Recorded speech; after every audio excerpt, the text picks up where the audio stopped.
जय मसीह की मेरे प्यारे भाई और बहनों। मैं प्रभु यीशु मसीह के सामर्थ्य नाम में हमारे इस चैनल पर आपका स्वागत करता हूं। आज मैं एक ऐसे विषय पे हम बात करेंगे जो सारे देश में एक चर्चा का विषय बना हुआ है, और वो विषय यह है एग्जाम लीक, पेपर लीक। मेरे प्यारे लोगों, आप न्यूज़ चैनलों के माध्यम से आप सुन रहे हैं, देख रहे हैं कि किस रीति से एग्जाम का पेपर जो लीक हो रहा है। क्या आप जानते हैं कि हमारे देश में बीते 10 सालों में लगभग 90 परीक्षाओं के पेपर लीक हुए हैं। और इस वक्त की बड़ी खबर आपको बता दें, नीट 2026 की परीक्षा रद्द कर दी गई है। उत्तर प्रदेश से जहां पर टीईटी यानी टीचर एलिजिबिलिटी टेस्ट की आज होने वाली परीक्षा को निरस्त कर दिया गया है। नीट परीक्षा रद्द कर दी गई है। NEET 2021 paper leak. NEET UG 2024, REET 2021, UP TT 2021, UG NET 2024, SSC, police भर्ती, रेलवे भर्ती, बीपीएससी, ये तमाम सिर्फ परीक्षाओं के नाम नहीं हैं। ये उन लाखों सपनों के नाम हैं जो हर बार पेपर लीक के साथ चूर चूर हो जाते हैं। क्योंकि भारत में अब परीक्षा का मतलब सिर्फ मेहनत करना थोड़ी ना रह गया है। आज बच्चा पढ़ाई शुरू करता है, कंपटीशन की तैयारी शुरू करता है, उससे पहले डर होता है कि हम तो पढ़ रहे हैं लेकिन कहीं कोई और टेलीग्राम या व्हाट्सएप पे पेपर तो नहीं खरीद रहा। और हर बार लाखों छात्रों के मन में यह सवाल आता है। और जब बीती रात 23 लाख मेरे प्यारे लोगों, चाहे वो नीट का पेपर हो, चाहे सीबीएसई का पेपर हो, और भी बहुत सारी एग्जाम का पेपर जो है लीक होता है, ये आप सुन रहे हैं। और ऐसे पेपर लीक में कई सारे छात्र जो है निराश, हताश, जो वाकई में मेहनत किए होते हैं, निराश हो जाते हैं, हताश हो जाते हैं। मैं उन भाई और बहनों को कहना चाहता हूँ, मेरे प्यारे लोगों, आपको आज निराश होने की आवश्यकता नहीं है। आपको आज दुखी होने की आवश्यकता नहीं है।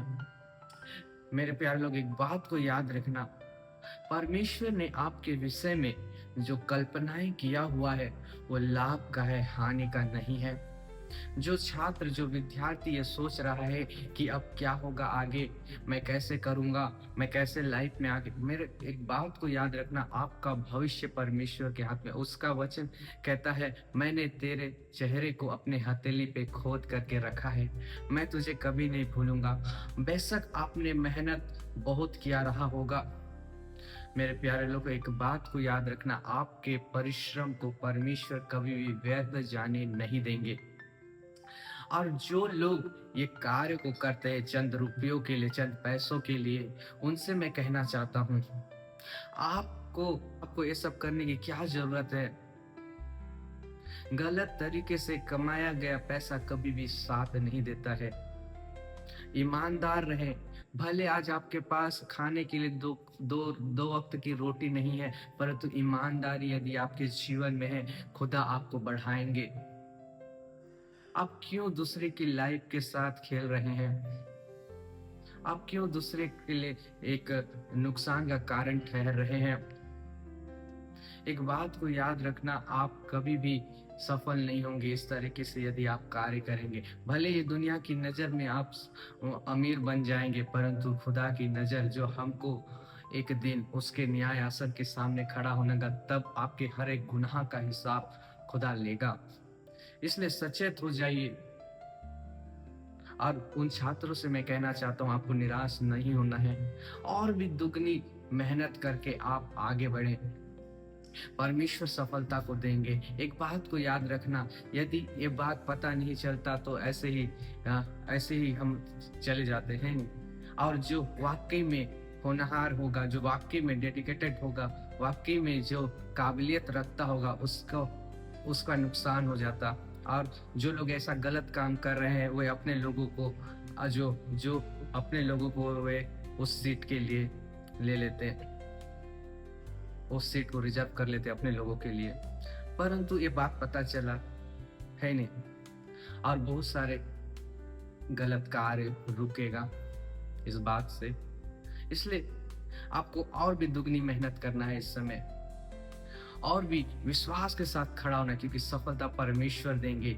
लोग चाहे आपको गिराने के लिए कितने भी षड्यंत्र क्यों ना रचे, परमेश्वर आपको उन सारे चीजों से विजय को देगा। विश्वास रखे, जीत आपका है, सफलता आपकी है।